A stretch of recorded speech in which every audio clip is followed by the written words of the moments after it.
इस ग्राम के खेरुदाई ठाकुर देव हजूर आला को भी सेवा जोहार। साथियों, देश के,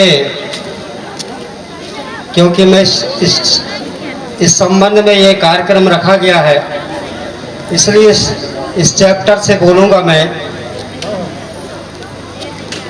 धर्म और भाषा के मानता स्वरूप इस कार्यक्रम को रखा गया है, इसलिए मैं उसी संबंध में बोलूँगा। और नहीं तो धर्म संस्कृति का मैं एक प्रवाचक यानी प्रवचन भी देता हूँ, लेकिन अब इस संबंध में, जिस संबंध में कार्यक्रम है, उस संबंध में मैं आप लोगों के बीच में अपनी बात रखने जा रहा हूँ। साथियों, गोंडवाना के भूभाग में, गोंडवाना के भूभाग में हमारे मूल निवासी साथियों का निवास है। और ये आज़ादी में हमारे लोगों ने आंदोलन में भाग लेकर के देश को आज़ाद किया, और ये देश 75 साल आज़ाद होकर के हो गया। लेकिन ये बहुत दुखद की बात है, आज हम 75 साल होने के बाद भी हमारे लोकसभा, विधानसभा के अंदर हमारी गोंडी और हमारी गोंडी भाषा, गोंडी धर्म की मान्यता प्राप्त नहीं हुई।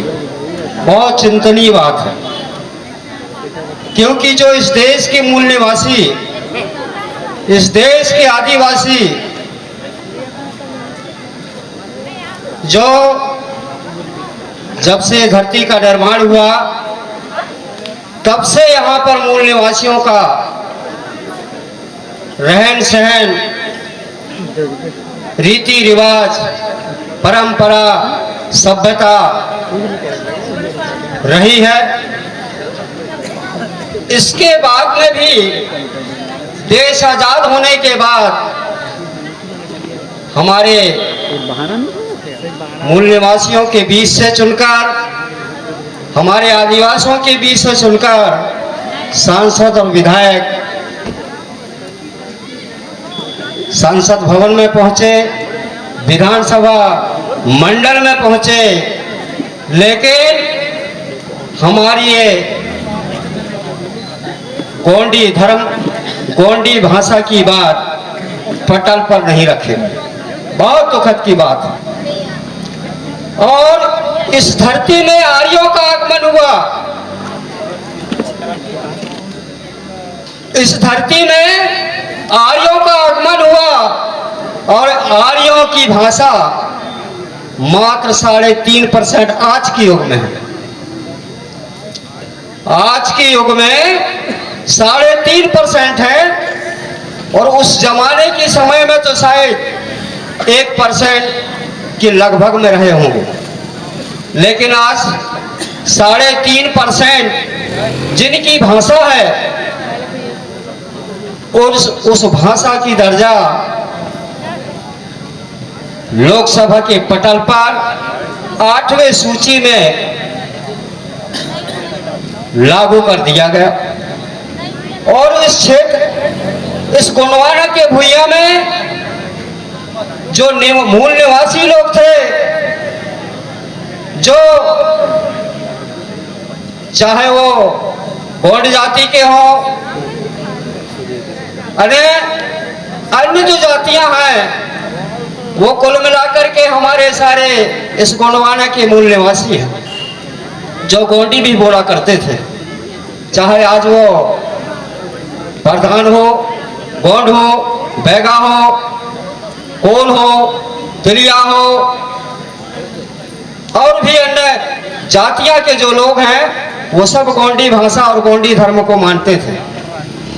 उनकी आज भी भाषा की दर्जा नहीं हुई, ये बहुत दुखद की बात है। ये समाज के लिए बहुत बड़ी आघात है, इस समाज के लिए धोखा है जो आप लोगों के साथ में धोखा किया गया। और आप लोगों ने हमारा ये कहकर आप लोगों ने उनको संसद में पहुंचाया, विधानसभा पर रखा जाए और हमारी बातों को रख करके और संविधान के अनुसार भाषा की दर्जा प्राप्त हो, धर्म की मान्यता प्राप्त हो। लेकिन साथियों, हमारे लोगों ने भी वहां पर गए, लेकिन यारियों के चुंगल में फंस करके और हमारी बातों को ना रखना, अनसुना कर देना, इस प्रकार से करते रहे। आज 75 साल हो गया, इसके बाद भी 97% लोग, 97% इस देश के लोगों की जो धर्म और भाषा है उसको प्राप्त नहीं करा पाए। इसलिए साथियों, मेरा कहना यह है कि आप लोगों को अब जाग जाना चाहिए, कमर कस लेना चाहिए कि आप लोगों ने 75 साल देख लिए, अब इन लोगों की आशा और विश्वास छोड़ दीजिए। क्योंकि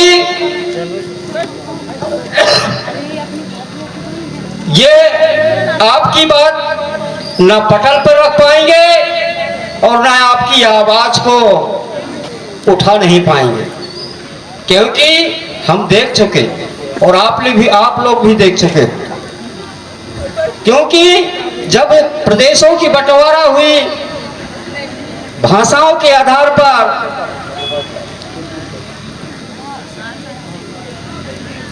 भाषाओं के आधार पर राज्यों की जब बंटवारा हुई, उड़िया बोलने वाले को उड़िया मिला, तेलुगु बोलने वाले को तेलुगु मिला, महाराष्ट्री भाषा बोलने वाले को महाराष्ट्र मिला, लेकिन गोंडवाना बोलने वाले को गोंडवाना नहीं मिला और बल्कि गोंडवाना का ऑपरेशन कर दिया गया। इस गोंडवाना की और ऑपरेशन कर दिया गया क्योंकि हर प्रदेशों में अलग अलग तरीके से वर्ग व्यवस्था में बांट दिया गया। इस कारण से आप लोगों के साथ में धोखा हुआ। तो साथियों, मेरा कहने का मतलब इतना ही है कि आप लोग एकजुट होकर के, कमर कस करके, अब आप लोगों को खड़े होकर के और अपनी धर्म और भाषा को प्राप्त अगर करना है तो आपको अपना बेटा पैदा करके संसद और विधानसभा में भेजना होगा। जब आप अपनी बेटा पैदा करके आप विधानसभा, लोकसभा में भेजेंगे, तभी 8वें सूची में आपकी धर्म और भाषा की मान्यता प्राप्त होगी, मिलेगी, अन्यथा मिलने वाला नहीं है।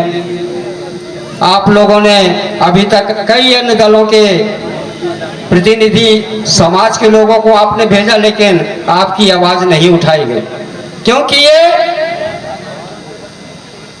अन्य पार्टियों में आप लोग देखोगे, अन्य दलों में देखोगे तो उसका जो मुखिया होता है वो ब्राह्मण होता है।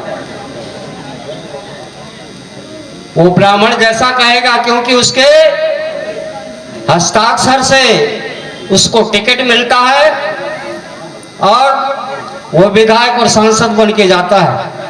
इसलिए उसकी आदेश के अनुसार काम करते हैं लोग। तो इस प्रकार से आप लोगों से हमारा निवेदन है कि आप लोग अब अपने बीच से एक बेटा पैदा करके आपको विधानसभा, लोकसभा में भेजना है। अब ये अन्य दलों की बात छोड़ दीजिए और उनको खत्म कर दीजिए।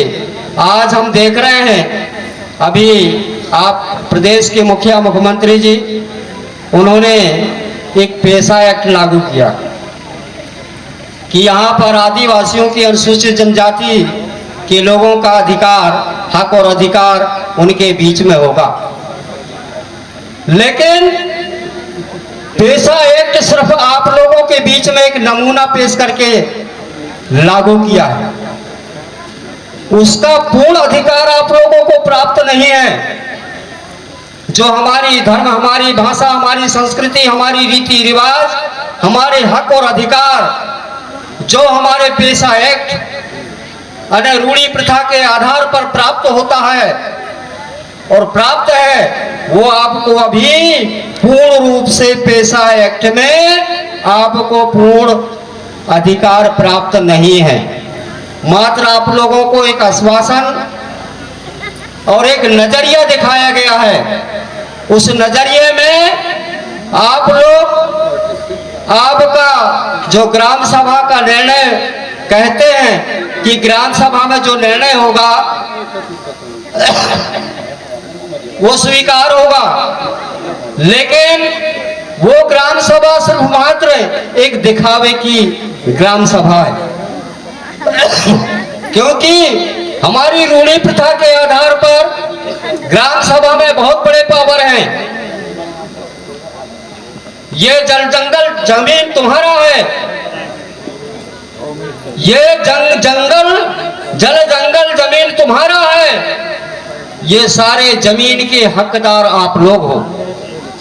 इसके अंदर जो भी खनिज संपदा प्राप्त होती है वो आपके बिगर आपके अनुमति से बेची नहीं जाती। मैंने अभी देखा यहाँ ये डोलोमाइट का गिट्टी वहां पर पड़ी थी, वहां ट्रेन में लोड किया जा रहा था। क्या आप लोगों ने ये स्वीकृति प्रदान किया है लोड करके और बाहर जाए? किए हो आप लोग? आपकी ग्राम सभा, आपका क्षेत्र का ग्राम सभा किया है ऐसा? नहीं किया। तो ये क्या पेशा एक्ट के तहत क्या आपको अधिकार मिला है? ये सब गुमराह करने की बात। तो साथियों, ये पेशा एक्ट सिर्फ दिखावा है। इन लोगों ने आपको सिर्फ दिखाया है, आपको सिर्फ अपने मन में मोहित करने के लिए यह बात कही गई है, लेकिन आपको पूर्ण अधिकार आपको दिया नहीं गया है। क्योंकि रूढ़ी प्रथा के आधार पर जितने भी खनिज संपदा है वो सब यहाँ के मूल निवासियों का है। जब हमारे सांसद और विधायक जाएंगे तो वहां पर यह बात रखेंगे, सांसद विधायक जब वहां पर जाएंगे तो ये बात रखेंगे कि हमारे मंडला जिला में, मैंने पिछले साल भी एक देखा, हमारे मंडला में एक यूपी का ये राजनेताओं का संबंधी मंडला जिले के सारे रेत खदानों का उन्होंने टेंडर लिया 42-43 करोड़ रुपया में। 42-43 करोड़ रुपया में वो पूरे मंडला जिले का उन्होंने टेंडर लिया और उसने साल 1.5 साल के अंदर पूरी रेत को जमीन के तार तक पहुंचा दिया और इसके बाद में ले गया। उसने हमारी मंडला जिले के खनिज संपदा की जो पैसा है वो रॉयल्टी है, वो रॉयल्टी को भी यहाँ पर उसने अदायगी नहीं कर पाया और फरार हो गया। तो इस तरह से आपकी खनिज संपदाओं को भी लूटा जा रहा है। और अब पेशा एक्ट लागू हुआ है बोलते हैं, तो आप लोगों को चाहिए कि ये पेशा एक्ट के तहत ये जो खनिज संपदा रेत की खदानें हैं, ये ग्राम सभा के आधार पर ग्राम सभा ही उसको बिक्री करेगा, क्रय करेगा और विक्रय भी करेगा। सरकार अभी देख रहे हैं, चोरी चोरी चल रहे हैं, हम देख रहे हैं 14-14, 16-16 चक्का के डंफरों में भर करके हाईवा में रेत रातों रात सप्लाई हो रहा। ये क्या पेशा एक्ट है? ये पेशा एक्ट है? जबकि पेशा एक्ट में तो ये होता है कि यहाँ की खनिज संपदा की अधिकार वहीं के ग्राम सभा की होगी, वहीं के ग्राम पंचायत को होगी। वही ग्राम पंचायत एक समूह बनाएगा, एक समिति गठित करेगा और उस समिति गठित के आधार पर उसकी नीलामी वही होगी, यहीं के लोग खरीदेंगे और यहीं के लोग उसको बेचेंगे। लेकिन ये क्या हो रहा है? वो यूपी का आदमी यहाँ का पैसा कमा करके मंडला जिले के रेत बेच करके चला गया और रॉयल्टी तक जमा नहीं किया। इसके बाद भी सरकार उसको विदाउट छोड़ दिया, विदाउट छोड़ दिया। तो है आप लोगों के साथ में धोखा की नहीं? है आप लोगों के साथ बेईमानी की नहीं? तो इसलिए मेरे साथियों, आप लोगों को धर्म, भाषा, जल, जंगल, जमीन, संपदा अगर आपको प्राप्त करना है तो आपको अपना बेटा बना करके भेजना होगा।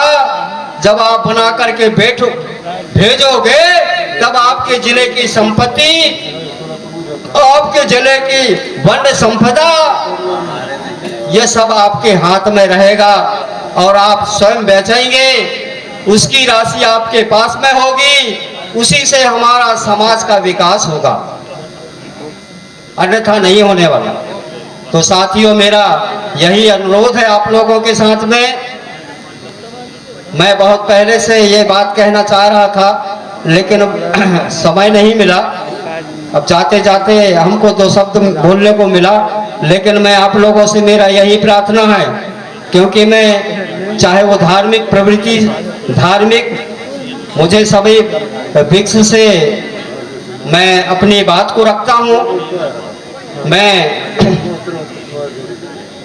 चाहे वो धार्मिक, सांस्कृतिक, चाहे रीति रिवाज हो, चाहे परंपरा हो, चाहे हमारी सभ्यता हो, सारे विक्स से हम बात करते हैं, चाहे वो राजनीतिक क्षेत्र में हो, चाहे धार्मिक क्षेत्र में हो, चाहे सामाजिक क्षेत्र में हो।